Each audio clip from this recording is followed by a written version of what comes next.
Thrissur parliament മണ്ഡലത്തിൽ CPM-ഉം BJP-യും തമ്മിലുള്ള തെരഞ്ഞെടുപ്പ് ഡീല് യാഥാർത്ഥ്യമായിരിക്കുകയാണ്. മുഖ്യമന്ത്രിയാണ് അതിൻ്റെ ഏറ്റവും പ്രധാനപ്പെട്ട കാർമ്മികത്വം ഏറ്റെടുത്തിട്ടുള്ളത്.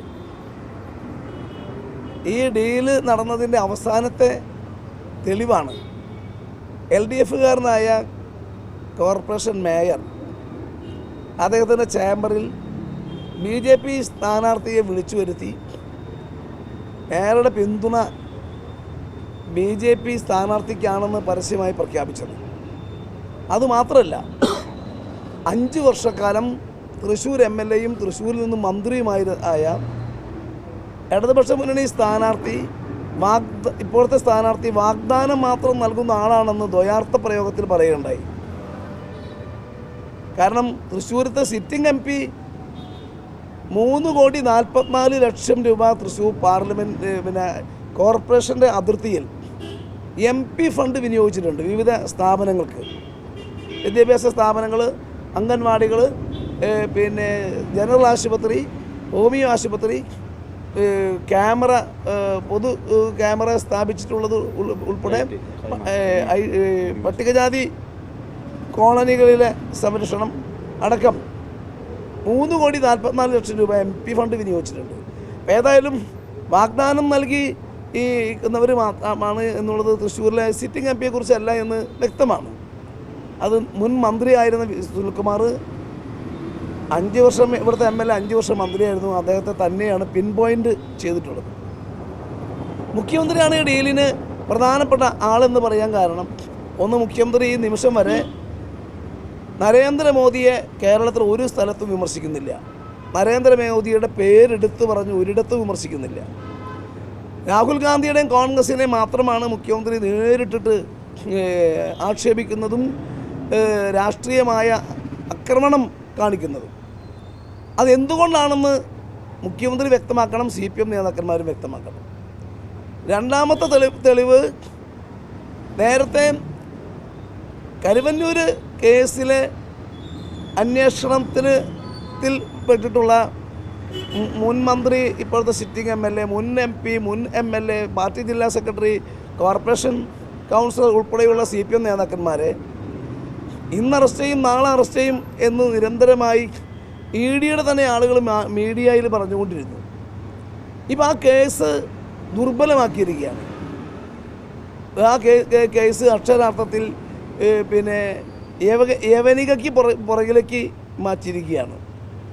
ഇത് കത്തി നിന്നപ്പോഴാണ് കരുവന്നൂർ ഉൾപ്പെടുന്ന ഇരിങ്ങാലക്കുടയിൽ പ്രധാനമന്ത്രി 15-ാം തീയതി തെരഞ്ഞെടുപ്പ് പ്രചരണത്തിന് വേണ്ടി വരുമെന്ന് BJP-യുടെ ദേശീയ നേതൃത്വവും സംസ്ഥാന നേതൃത്വവും പ്രഖ്യാപിച്ചതാണ്. ആ പ്രധാനമന്ത്രിയെ കരുവന്നൂർ ഉൾപ്പെടുന്ന ഇരിങ്ങാലക്കുടയിൽ നിന്നും മാറ്റി അപ്രസക്തമായ കുന്നംകുളത്തേക്ക് ഷിഫ്റ്റ് ചെയ്തത് ഈ ഡീലിൻ്റെ മറ്റൊരു ഭാഗമാണ്. കഴിഞ്ഞ നാളുകൾ ഞങ്ങളിവിടെ പറഞ്ഞിരുന്നു, മുഖ്യമന്ത്രി തൃശ്ശൂർ പാർട്ടി ജില്ലാ കമ്മിറ്റി ഓഫീസിൽ അവിടെ ഉണ്ടായിരുന്ന മുഴുവൻ ജീവനക്കാരെയും മറ്റ് നേതാക്കന്മാരെയും പറഞ്ഞയച്ചു. മുഖ്യമന്ത്രി ഒരു കാറിൽ ജില്ലാ കമ്മിറ്റി ഓഫീസിൽ വന്നു. ജില്ലാ സെക്രട്ടറി ഉൾപ്പെടെയുള്ള കരുവന്നൂർ കേസിൽ ED ചോദ്യം ചെയ്യുന്ന ആളുകളെ മാത്രം ഇരുത്തി രഹസ്യ ചർച്ച നടത്തി. മുഖ്യമന്ത്രി ധൈര്യം കൊടുത്തു, ഒരു കാരണവശാലും അറസ്റ്റ് ചെയ്യില്ല, ധൈര്യമായി പോകാം. അതുതന്നെയാണ് ഇപ്പോൾ യാഥാർത്ഥ്യമായിട്ടുള്ളത്. അതുകൊണ്ട് വേറെ ഒരു ഉദാഹരണം കൂടിയുണ്ട്.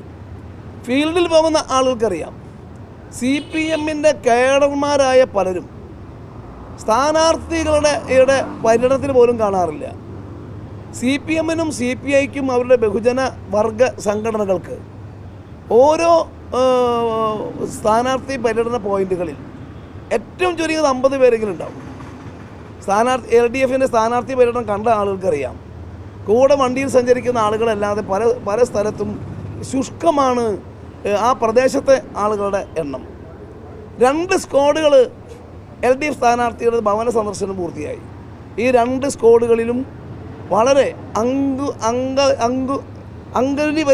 അങ്കുലി പരിമിതമായ ആളുകൾ മാത്രമാണ് ഉള്ളത്. CPM-ൻ്റെ പലരും പ്രാദേശികമായി കേഡറായ ആളുകൾ ഇറങ്ങുന്നില്ല. ഇതെല്ലാം സൂചിപ്പിക്കുന്നത് ഡീല് കൃത്യമായും നടന്നിരിക്കുന്നു. ആ ഡീലിൻ്റെ അടിസ്ഥാനത്തിൽ പിന്നെ BJP സ്ഥാനാർത്ഥിക്ക് CPM കേഡർ വോട്ടുകൾ, ഒരു ബൂത്തിൽ 50 കേഡർ വോട്ട് മറിച്ച് കൊടുക്കാൻ വേണ്ടിയിട്ടുള്ളതാണ് ഡീല്. ആ ഡീല് പിന്നെ ശുദ്ധനും ഒരു മുൻ പട്ടാളക്കാരനുമായതുകൊണ്ടാണ് മേയർ സ്പോണ്ടേനിയസായി അത് പ്രകടിപ്പിച്ചത്. സ്പോണ്ടേനിയസായി മറ്റു പലർക്കും അത് അറിയാം. മറ്റു പലരും അത് പ്രകടിപ്പിക്കാതിരിക്കുന്നത് മേയറെ പോലത്തെ പട്ടാളക്കാരനോ അല്ലെങ്കിൽ ശുദ്ധഗതിയുള്ള ആളോ അല്ല എന്നുള്ളത് കൊണ്ടാണ്. അപ്പോൾ ഇത്രയും പിന്നെ ഗുരുതരമായ ഒരു തെരഞ്ഞെടുപ്പ് സാഹചര്യത്തെയാണ് LDF സ്ഥാനാർത്ഥി നേരിടുന്നത്. UDFന് ഇത് ഫീൽഡിൽ ഭയങ്കര ഗുണമായിരിക്കുകയാണ്. ഈ തൃശ്ശൂരിലെ ജനങ്ങൾ മതനിരപേക്ഷതയിൽ വിശ്വസിക്കുന്നവരാണ്. അത് ന്യൂനപക്ഷ വിഭാഗത്തിലുള്ളവരും ഭൂരിപക്ഷ വിഭാഗത്തിലുള്ളവരും അവർ സെക്കുലറാണ്. സെക്കുലർ പ്ലാറ്റ്ഫോമുള്ള സ്ഥലമാണ് തൃശ്ശൂർ. കഴിഞ്ഞ തവണ ശബരിമല പ്രശ്നവും അതേപോലെ അന്നത്തെ ചില സാഹചര്യങ്ങൾ ഉണ്ടായതുകൊണ്ട് BJPക്ക് 22% വോട്ട് കിട്ടിക്കാണും. ഇന്ന് അതല്ല, രാഷ്ട്രീയമായി മാറി. തെരഞ്ഞെടുപ്പ് പൂർണ്ണമായും തൃശ്ശൂരിൽ രാഷ്ട്രീയമായി മാറി. ഇപ്പോൾ മത്സരം UDFും BJPയും തമ്മിലാണ്.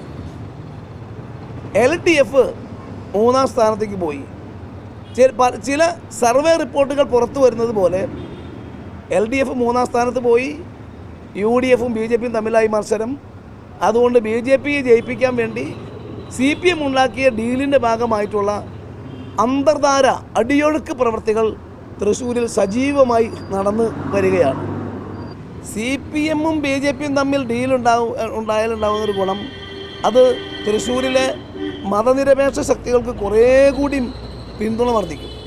കാരണം തൃശ്ശൂരിലെ ന്യൂനപക്ഷ ജനവിഭാഗങ്ങൾ ഒരു ഭാഗത്ത്, അതേപോലെ നേരത്തെ സൂചിപ്പിച്ച ഭൂരിപക്ഷ ജനവിഭാഗങ്ങളിലും അവരെല്ലാം ഈ വർഗീയതയ്ക്ക് എതിരാണ്.